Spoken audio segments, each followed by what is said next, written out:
The final skater of the night, a world title hung in the balance. Within seconds, it was clear she was up to the moment. As Donna Summer's disco beat pulsated, done in the past, but never successfully in competition. In fact, no American woman has achieved. The world applauds the gold medals, the gravity-defying spins, and the broken records. But the machinery that built those moments remains in the shadows. For Alysa, that machine was her bloodline. Picture this: a solo father, 5 children born via surrogacy, and a life engineered for victory rather than childhood games. This isn't just a tale of raw skill. It's a chronicle of a father's obsession, his sacrifices, and a destiny mapped out before she could even walk. Arthur Liu wasn't a skater. In his homeland of China, his arena was political, organizing protests rather than pirouettes.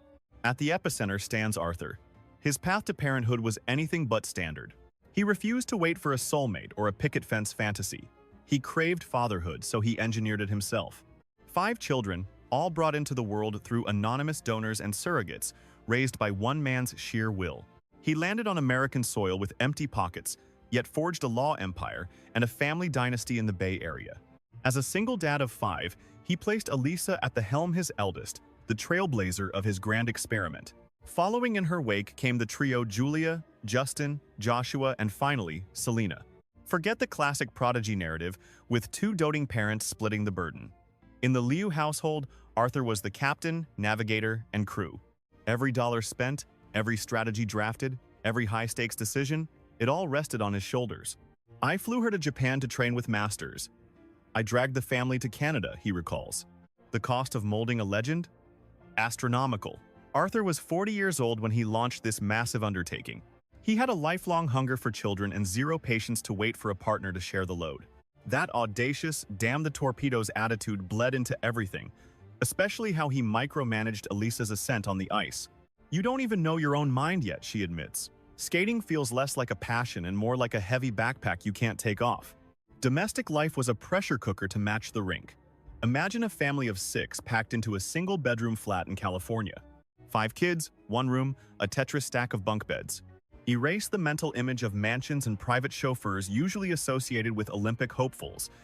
Alysa was molded in a crucible of noise and clutter, forced to share every scrap of space and every second of attention. "He was hovering over everything back then," she says. "Honestly, it was his career, I was just living it. It wasn't truly hers." Yet, here is the paradox. Alysa looks back on those cramped years with surprising warmth. She recalls scrambling over those bunk beds, the late-night whispers, and the sheer joy of a pack mentality. Despite the grueling schedule, that tiny apartment was a sanctuary of laughter, a tight-knit bubble against the world. To decode Arthur's relentless drive, you have to rewind to his origins. A small mountain village in Sichuan, one of 6 siblings. A farming mother, a bureaucrat father. Existence was stark, funds were non-existent, and chances to escape were few. In his homeland, he rallied crowds during the Tiananmen Square uprising, a move that marked him as a target. He arrived in the States with absolutely nothing to his name. The year 1989 flipped his world upside down. Caught in the political crossfire, staying meant risking his life. At 25, he fled to the US, not chasing the American dream, but simply running for survival. His credentials meant zero here. He started from scratch, earned a law degree from UC, and clawed his way up to own a firm. That sheer grit, that refusal to break, is the exact same force he used to sculpt Alysa's destiny. It is the immigrant survival code. For parents like Arthur, winning isn't a luxury. It is a necessity. It is how you lay a foundation that won't crumble. For Arthur, that desperation became the steel rod in his family's spine and the heavy hand guiding Alysa. She shattered records, becoming the youngest US champion at 13, only to stun everyone by walking away years later. But Alysa didn't lace up her skates chasing gold. She was 5, living in Richmond, just another kid needing to burn off manic energy after school. Arthur, however, spotted the spark. The impeccable balance, the laser focus, the sponge-like ability to learn. From that moment, the hobby died. It mutated into the family mission, fueled by the same ferocity that carried her father across the ocean. Alysa has stuck to a military-grade schedule for as long as she can remember. It all kicked off at 5 years old in a novice class with Laura. And then, everything accelerated. While most children were busy dabbling in a dozen different pastimes, Alysa's entire universe narrowed until it revolved around a single, frozen sun. The rink, the drills, the discipline. She didn't wade in like her peers. She plunged into the deep end of professional competition before she could even tie her own laces, committing body and soul. Here is how her father paints the picture of their shared journey. Barely 2 months in, Laura approached him with glowing praise for the girl's natural aptitude. And Arthur? He made no secret of the massive resources he was pouring into this. He hemorrhaged cash annually, thousands upon thousands, vanishing into private lessons, ice fees, flights, costumes, the whole 9 yards. His philosophy cut straight to the bone.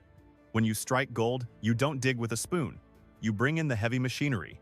He went on record claiming that from the moment her potential flickered, he burned every bridge to fuel her ascent. Back in 1995, the US Championship set the stage. What hooked him on Alysa's future was seeing that fire in her eyes. She had found her calling. The hunger was hers. But by the time she hit adolescence, her existence was calibrated like a military operation. At 13 and 14, she lived on the blades, logging hours that would break grown athletes. Practice wasn't a hobby. It was the air she breathed. 0 vacations, no off-season, silence was non-existent. Alysa herself branded those years as profoundly deviant from the norm, crushing her under their weight.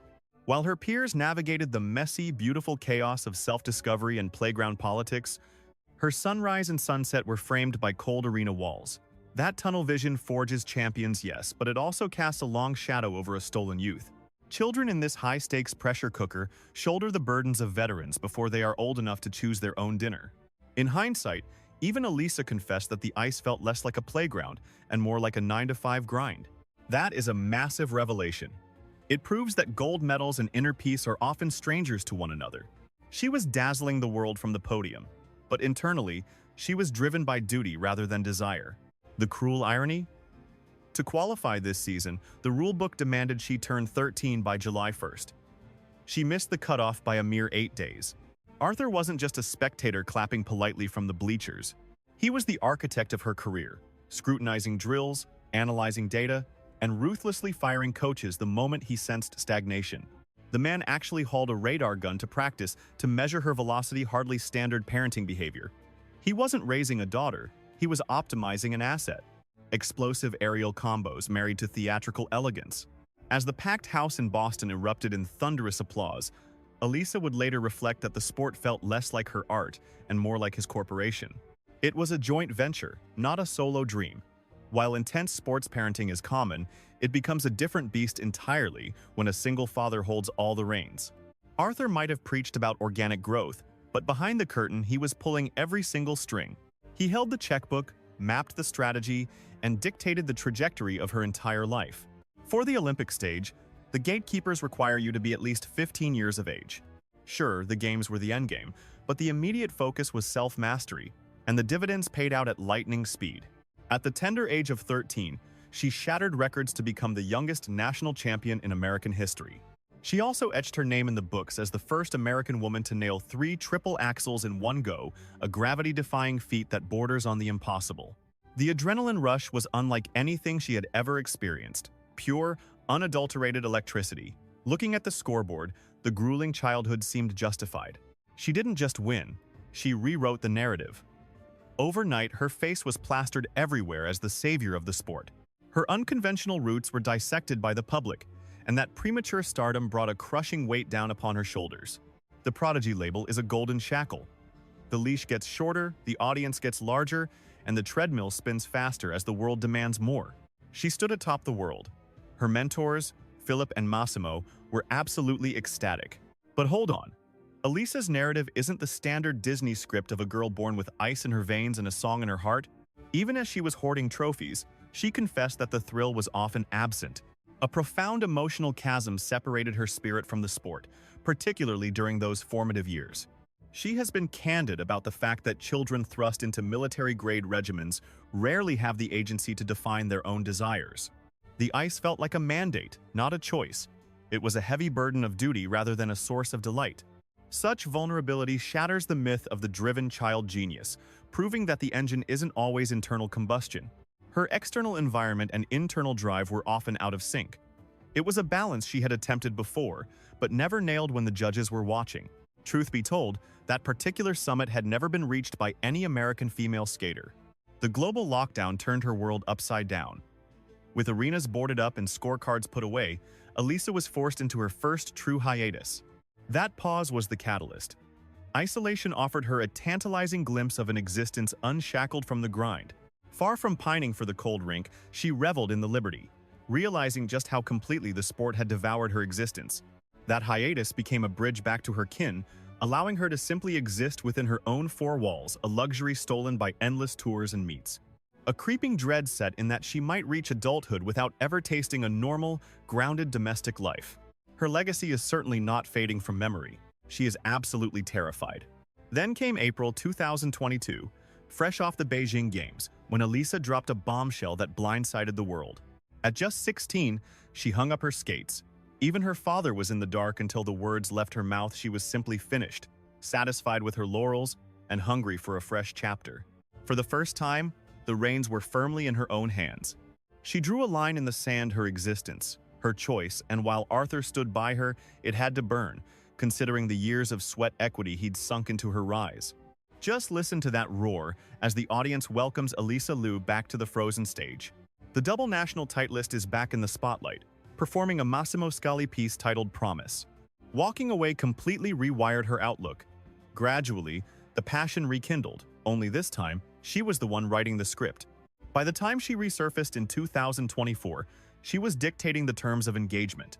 She curated her soundtracks, calibrated her own grind, directed her artistic vision, and firmly took back control over her plate and her limits, forcing Arthur to pivot as well. He stepped out of the daily driver's seat exactly as she demanded, though it was a bitter pill for him to swallow. Relinquishing the reins after years of micromanagement was brutal, yet he honored her sovereignty without disappearing entirely. He was front and center in the bleachers for her gold at the 2025 World Championships, beaming and hollering, a champion of her self-rule. You almost never see this arc in pro athletics, a guardian transitioning from puppet master to cheerleader while keeping the relationship intact. It has been a winding road for the American icon since she smashed records as the youngest national queen at just 13. That prodigy sent shockwaves through the rink when she suddenly walked away years later. Her return represented something far deeper than mere mechanical mastery. Taking the world crown in 2025 proved a foundation held strong, but her sights for the 2026 games aren't set on crushing the opposition.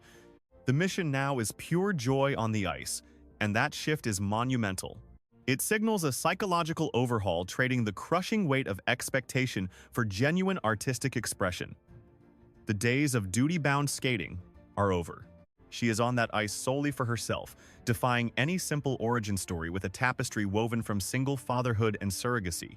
It involved the grit of an immigrant clan and hyper-focused training from the cradle. There were massive monetary gambles, culminating in her seizing command, and there is the triple Lutz, triple toe combination. Her youth wasn't strictly struggle or silver spoons. It was a paradox, with the clan being tight-knit yet relentless, eccentric yet laser-focused.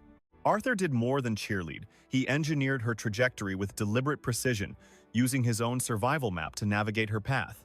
The true marvel of her narrative isn't simply the hardware she collected. It is that she dared to redraft the blueprint of her success, evolving from a creature of discipline into a woman of volition. That is the very soul of her odyssey.